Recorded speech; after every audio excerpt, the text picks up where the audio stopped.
Hello, it's Mark from Landmark Financial Services Group, and today we're going to unpack the American Rescue Plan Act, or ARPA.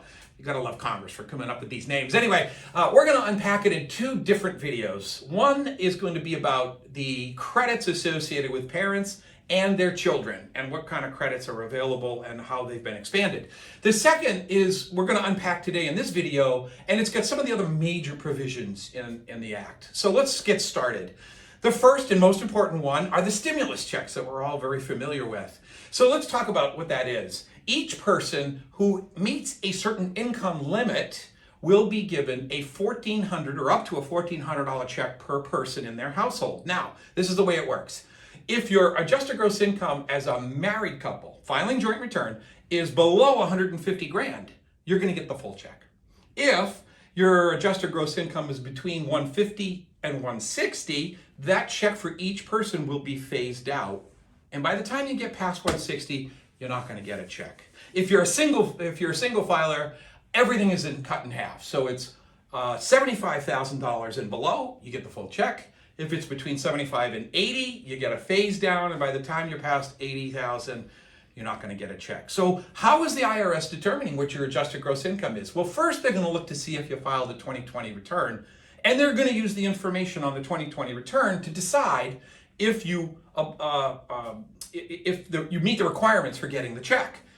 If you haven't filed your 2020 return, the IRS is going to look back to your 2019 return and make a determination based on that. So this is kind of an interesting planning opportunity, because if your income was much lower in 19 than it is in 20, you might be better off holding off, not filing your return right away until you get your stimulus check, because they're going to base it on the 19 return. They'll lower your return.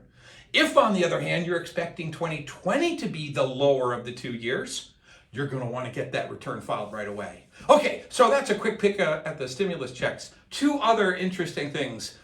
First is that if you received unemployment in 2020, and I suspect a lot of you out there did receive unemployment, the Congress has decided to exclude up to $10,200 of that unemployment compensation from your 2020 income. Now, it's unfortunate that it's coming this late, because some of you may have already filed your returns. And I don't know if the IRS is going to ask you to amend the return or do some other way. But if you did receive unemployment compensation and you haven't filed your return yet, I'm going to ask you to hold off until all of that gets worked through the IRS computers and our software. Hasn't been done yet. So we're going to wait on that.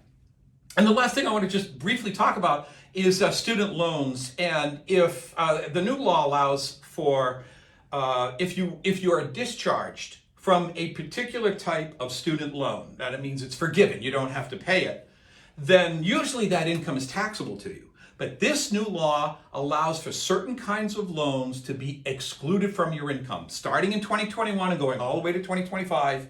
If you are discharged from certain loans that are outlined in the law, that discharge will not affect your taxable income. Okay, so that's a couple of provisions related to ARPA. In the second video, we're going to cover those provisions related to parents and their kids.